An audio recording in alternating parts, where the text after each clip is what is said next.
Hey, I'm really excited to film this next portion because it's quite honestly one of the most favorite things that I love to teach, and I know Kate might argue with me on this, this is where I make most of my money. Now, it's all in the language and it's all about how you get clients. Now, one of the main things that you're going to want to do, and I always suggest to do this, when you stop becoming an employee, or when you think about becoming an entrepreneur, it's super important to start reading books and being around other entrepreneurs. You can't think the same way as you do as an employee. Now let me give you an example for that. So I told someone this once where, the difference between an employee and someone who owns their business is this. As an employee, you can walk into work and I tell them, go stare at the wall for 30 minutes. It's great, right? Whatever. Maybe your boss is going to yell at you, maybe not. However, if you're an entrepreneur and you walk in late and you just stare at the wall for 20 minutes, you may not eat.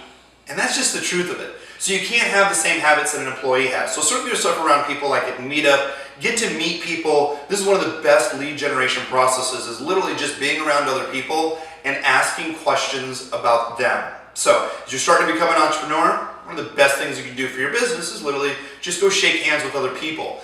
Now, one of the things as being an entrepreneur, it doesn't always have to be about you. This is why I say people should get professional coaching and really take a look at language, because so many people when they get started as in social media as a manager is they try to go out and they recruit every single business that they can. They try to satisfy everybody, and that really comes down to the psychology of wanting to have everything right away, trying to do it real quick.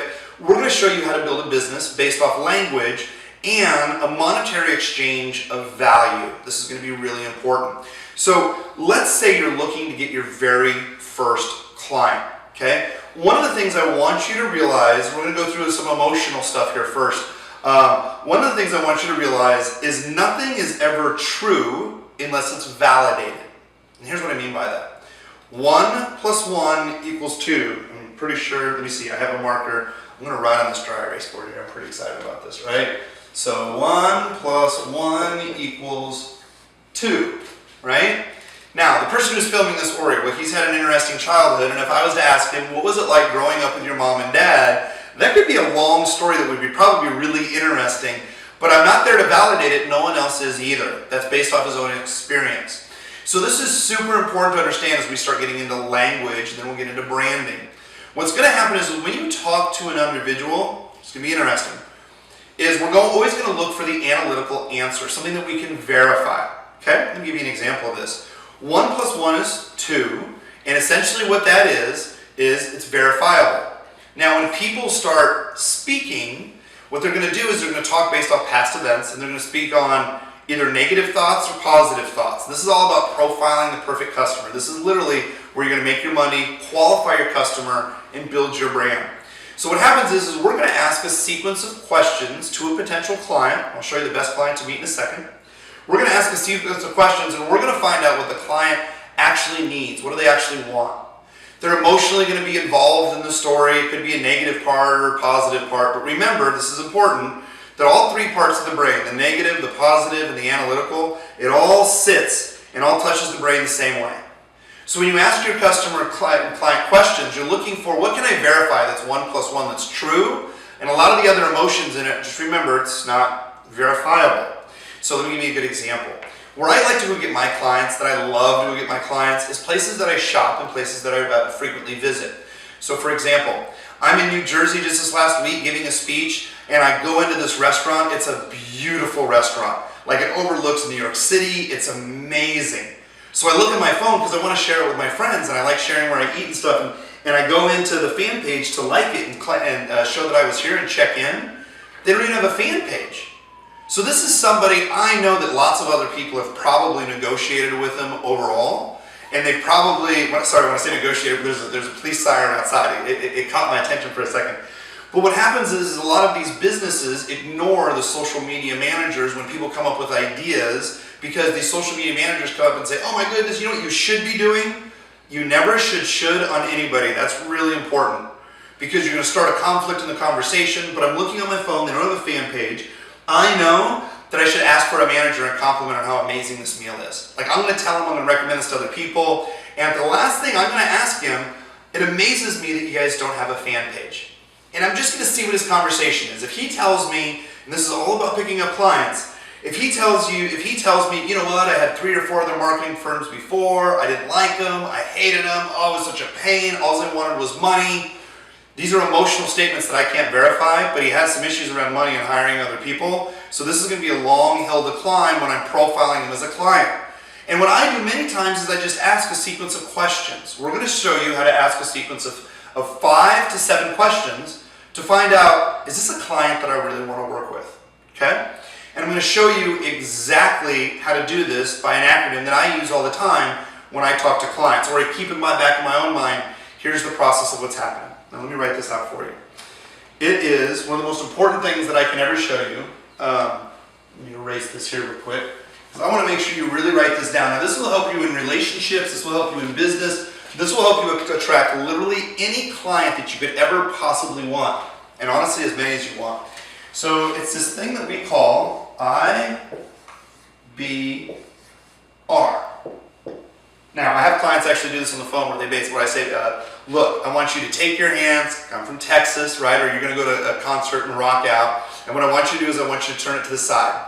Now, here's what I'm going to do, and I go over this with all clients, all employees, all contractors. I even use this in relationships. Whereas, I'm going to ask you a sequence of 5 to 7 questions, and I want to understand what your intention is.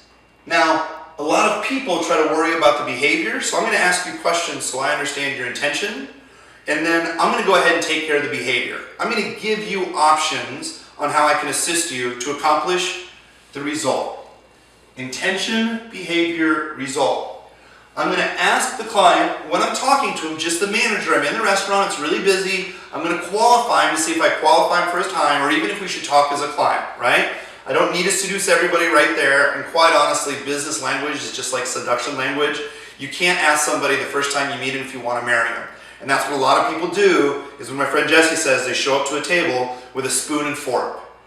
This is all about qualifying your clients through language, and then respect you more and pay you more money for it.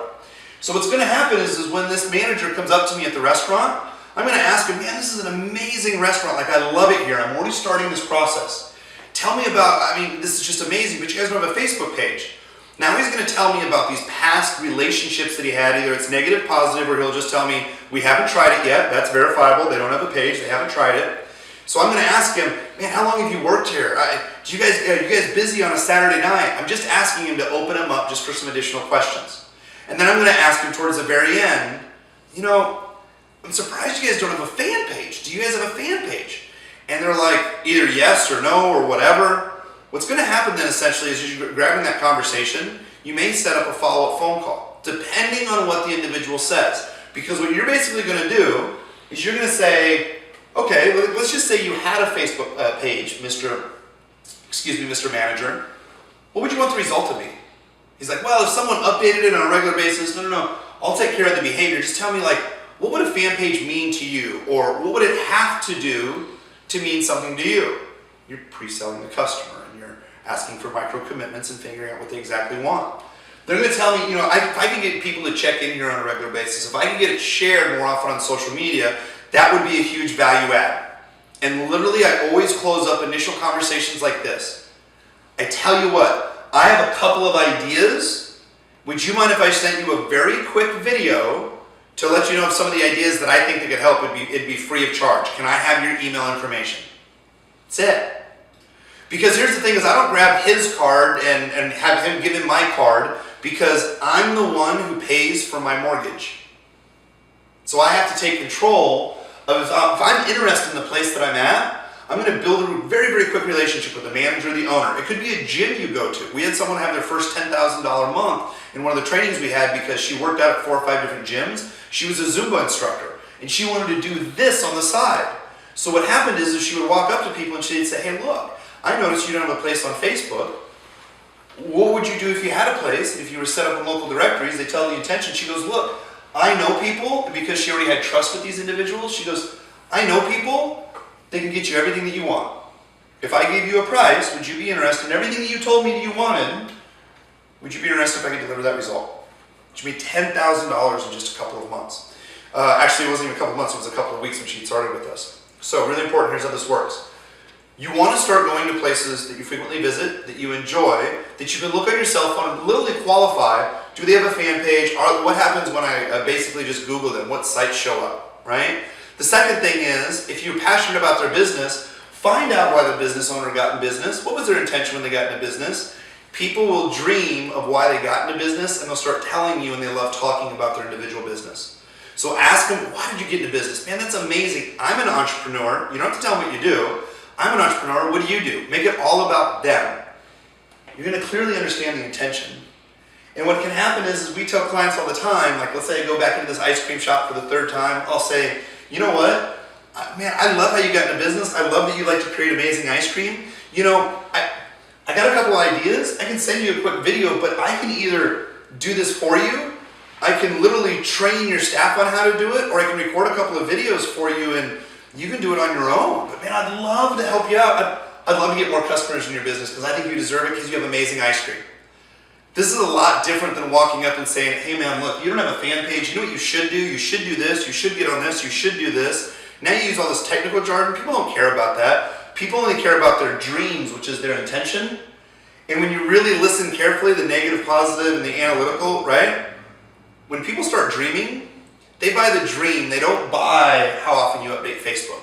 They don't care about if you update it 6 times or 10 times. And if you get the right clients like we do through qualification, we really get the right clients because if they're clear on their dreams, we like to work with them on the behavior, then we can work with people that we want, and then we're really clear on the result. And if you look at this, people don't manage me on, Kurt, what color is the website? Did you post 5 times? Did you post 6 times? Did you post 10 times? They don't have to manage the behavior. I didn't buy a job. I bought a consulting agreement with a client where I want to make sure they hit the result. And I take care of everything right here. Okay? The next thing is I want to go over and I want to talk about building your own brand. So what happens is most people talk about themselves. They physically have to talk about, here's what I can do this, I can do that, I can do this. No one really cares. They just care what you're going to be able to do for them for a result. So what's important is you should be on Facebook, you should be on Twitter, you should be on LinkedIn. LinkedIn because it's like the country club, literally like going to the country club for social media. You want to be on Google Plus and you want to have your own YouTube channel as well. And what happens is if you just develop content on a very regular basis that we're going to teach you in the course, if you develop regular content when you train your clients to do, you should be able to do on your own as well. You can be passionate, I know people in this room are passionate about painting and art and shoes and shopping and technology. It doesn't always have to be about you branding and being a social media manager. Talk about you in your life because this is the most important thing that most people don't understand. No one frankly cares about all the great skills that you have and how much you charge. People want to know that you care and they want to buy from you as a person. They don't want to buy from you as ABC, LLC who does social media. People want to know, man, I'm going to be able to do business with Ori. I'm going to be able to hang out with him. I get some of his ideas. He has this really creative art that he does. Like, I'm going to be able to incorporate that in my brand. Incorporate your personality into finding clients. It's going to be huge. But here's the other thing. You can never ask a client to do something that you're currently not doing. So, I don't update Facebook as much as Kate does. Kate has amazing engagement on Facebook. I've always wished that my engagement was as good as hers. But what I do is I post a couple times a week in a very selective pattern where when I go out to events or when I see other people, they're like, oh my goodness, Kurt, you're speaking all over the US. I mean, you're training all these people. You have all these consulting clients. It's the way that I posted the pictures and the way that I'm communicating my message is nobody cares about the details. They only care about the story. And I'll tell you this. This is super important to understand when you're starting out. More people care about the story than they care about the details. You don't have to tell them everything about your business, that they're your first client, that you got to do this, you got to do that. None of it matters about you. If you make it all about them, you'll attract clients. So, talk to a manager, get to know places where you're going out shopping right now, or if you're really into fitness, go into fitness shops, but don't try to go for the jugular right away. Shop there, become a customer, go through the experience, and find out exactly how you can be a part of the result. The behavior is going to be simple, and Kate's videos inside of here on how once you get a client's intention and what she shows you how to do with the behavior, I'm telling you, hands down, some of the best in the world that I've ever seen. Your clients are going to get amazing results because you're doing it consistently for them. The last thing is to wrap this entire thing up. Your clients will tell you everything that they want if you ask enough questions. If you spend too much time on behavior, right, they'll shut down, they'll stop answering questions because you're the expert and they're going to sound stupid. Even if they sound stupid, tell them they don't sound stupid. Say, that's amazing, tell me more. And I'll give you this tip when you're asking questions. You know what people don't like? Is uncomfortable silence.